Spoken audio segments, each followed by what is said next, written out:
Aujourd'hui, nous tenons ensemble. Demain, nous vaincrons ensemble. Vive la République, vive la France.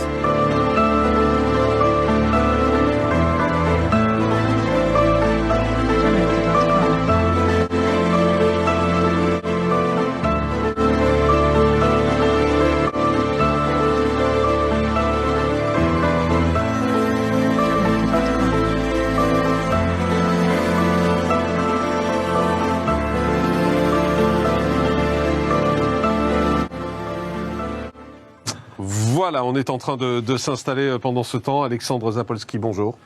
Bonjour Monsieur Morandini. Merci beaucoup d'être en direct avec nous. Tenez, on porte un masque parce que vous êtes encore fragile aujourd'hui et bien évidemment vous la proposez, on le fait avec plaisir. Vous avez 43 ans, vous êtes chef d'entreprise, vous faites partie de ces personnes qui ne sont pas des personnes à risque. Vous étiez sportif, vous n'êtes pas en surpoids, vous êtes jeune et pourtant ce virus a failli vous tuer. Oui, j'étais en très bonne santé. J'ai jamais été malade.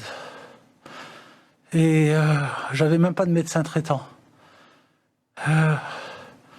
Et donc j'ai eu le Covid, c'était le lundi 19, dans la nuit de lundi à mardi. Et je pensais que ça allait bien se passer. Courbature, fièvre, c'est assez classique en fait. C'est ça, et puis tout allait bien. Enfin, pas tout allait bien. Pas tout allait bien, j'avais la Covid. Tout allait bien. Et puis le vendredi, ça a commencé à se compliquer. Alors j'ai appelé des copains entrepreneurs pour qu'ils m'aident.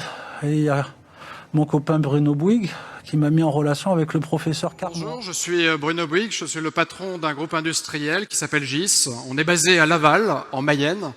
On a à peu près 700 collaborateurs.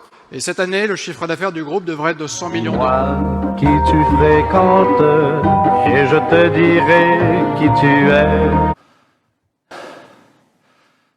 Excusez-moi. Je vous en prie parce que vous êtes toujours essoufflé, il y a toujours des conséquences bien évidemment à ce Covid, donc allez-y, prenez votre respiration oui, voilà, et prenez votre temps pour parler, il n'y a pas de problème. Ça a empiré pendant le week-end, alors j'ai appelé le SAMU. Mon papa m'a obligé à appeler le SAMU. La vie d'adulte n'est pas toujours rose, mon fils. On vit tous dans un monde cruel et sans pitié. Et puis ils m'ont envoyé SOS médecin. À 3h du matin. Et le monsieur il m'a dit, bon bah, comme vous avez rendez-vous demain à l'hôpital américain, vous allez passer la nuit. Et vous avez dit dans une interview, je n'ai jamais connu ce sentiment, j'ai eu le sentiment, l'impression que j'allais mourir.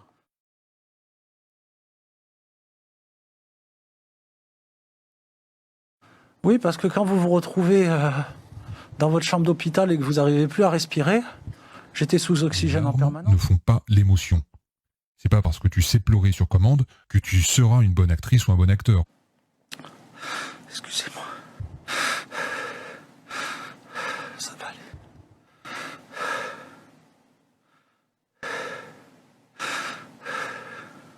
Je peux prendre de l'eau si vous voulez. Je vous en prie, allez-y.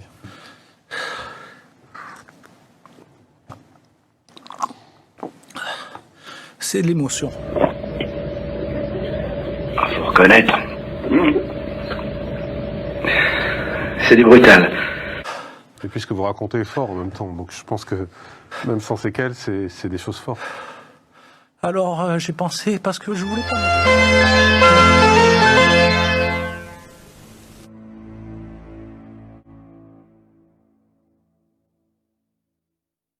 Jamais.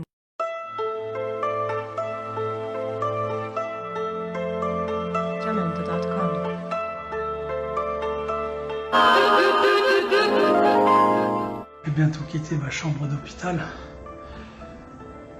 Je vais vivre, je suis bien content. Quelle épreuve. Ça a été incroyable. J'ai bien cru qu'à un moment donné j'y passerais. Certainement, c'est plus de peur que de mal réellement. Merci à toutes et à tous pour tous vos messages.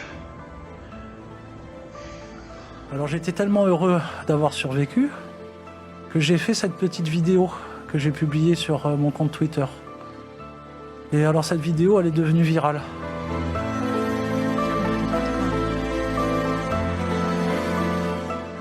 Cette Covid, c'est pas de la blague. Ça arrive aux plus costauds. Moi, j'ai que 43 ans, jamais j'aurais pensé subir ce que j'ai subi au cours des années.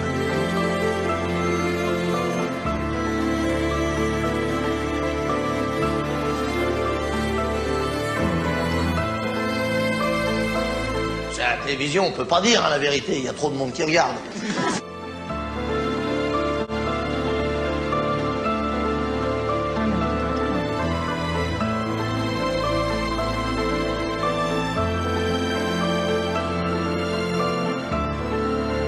C'est ça le sens de la République en marche.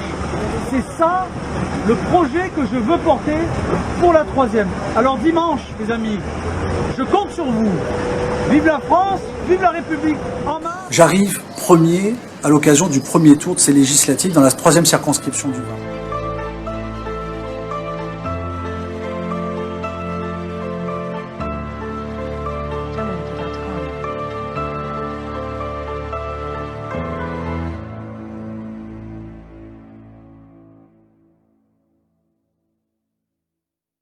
Jamendo.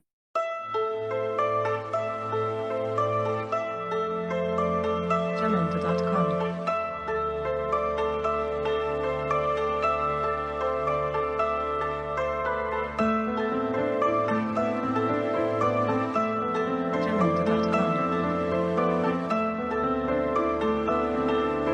Je suis à mon entreprise. Et puis j'ai pensé aussi à mes clients. Je peux dire quelque chose à ce propos? Vous pouvez tout dire. J'ai appelé un de mes clients. Il se reconnaîtra parce que j'avais, avant que je sois malade, j'avais répondu à un grand appel d'offres. Et j'étais très angoissé à l'idée de savoir si j'avais gagné ou pas cet appel d'offres. Alors je l'ai appelé et je lui ai dit, mais est-ce que vous pouvez me dire si j'ai gagné ou pas cet appel d'offres? Parce que j'ai besoin de savoir, j'ai besoin d'avoir une bonne nouvelle. Et il m'a dit, oui, vous avez gagné cet appel d'offres. Alors ça m'a fait énormément de bien. Parce que je savais qu'il n'y avait pas de... C'est un très grand marché avec l'État français.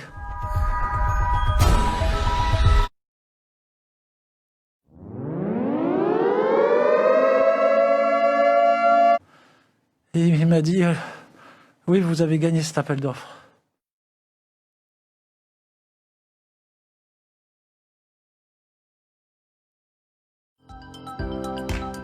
Une fois le choix effectué, l'acheteur doit informer par voie électronique ou postale non seulement le candidat retenu, mais également les candidats évincés.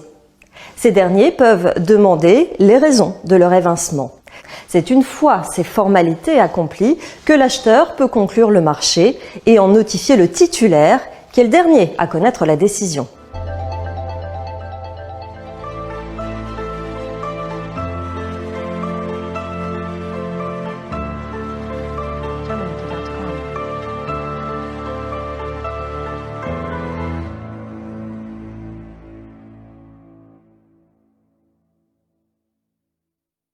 Jamendo.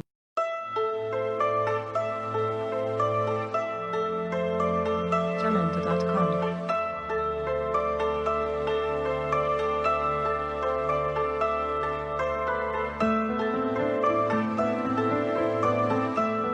Jamendo.com.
soir, c'est dimanche soir.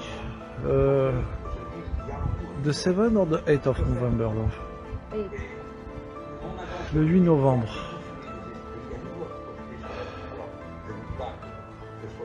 J'étais sur le canapé. C'est à peu près 20h. Et j'ai commencé à paniquer et à perdre tout à fait mon air. Alors j'ai ressorti ma machine à oxygène. C'est dimanche matin. On a rendez-vous à 10h avec cet architecte qui va nous proposer un premier projet pour notre futur siège social de l'Inagora Paris. Alors, il ne faut pas que je monte la plaque d'immatriculation. Je suis content, j'ai garé ma petite Tesla sur ma place. Et ça fait plus de 3 semaines que j'étais pas venu ici. Je suis super content. Allez, je mets un masque et puis je monte au bureau. À tout de suite. Première chose, comment allez-vous? Écoutez, ce matin, je vais très bien. Hier soir, j'étais sur LCI, j'étais un petit peu fatigué, ça s'est vu, mais vous allez voir, je vais bien. J'ai changé de lessive avec Homo, j'y suis arrivé. Oui, je roulais en Tesla avec le filtre antivirus. Dans mon bureau, j'avais mis une grosse station Dyson qui filtrait l'air. C'est pas difficile avec Homo.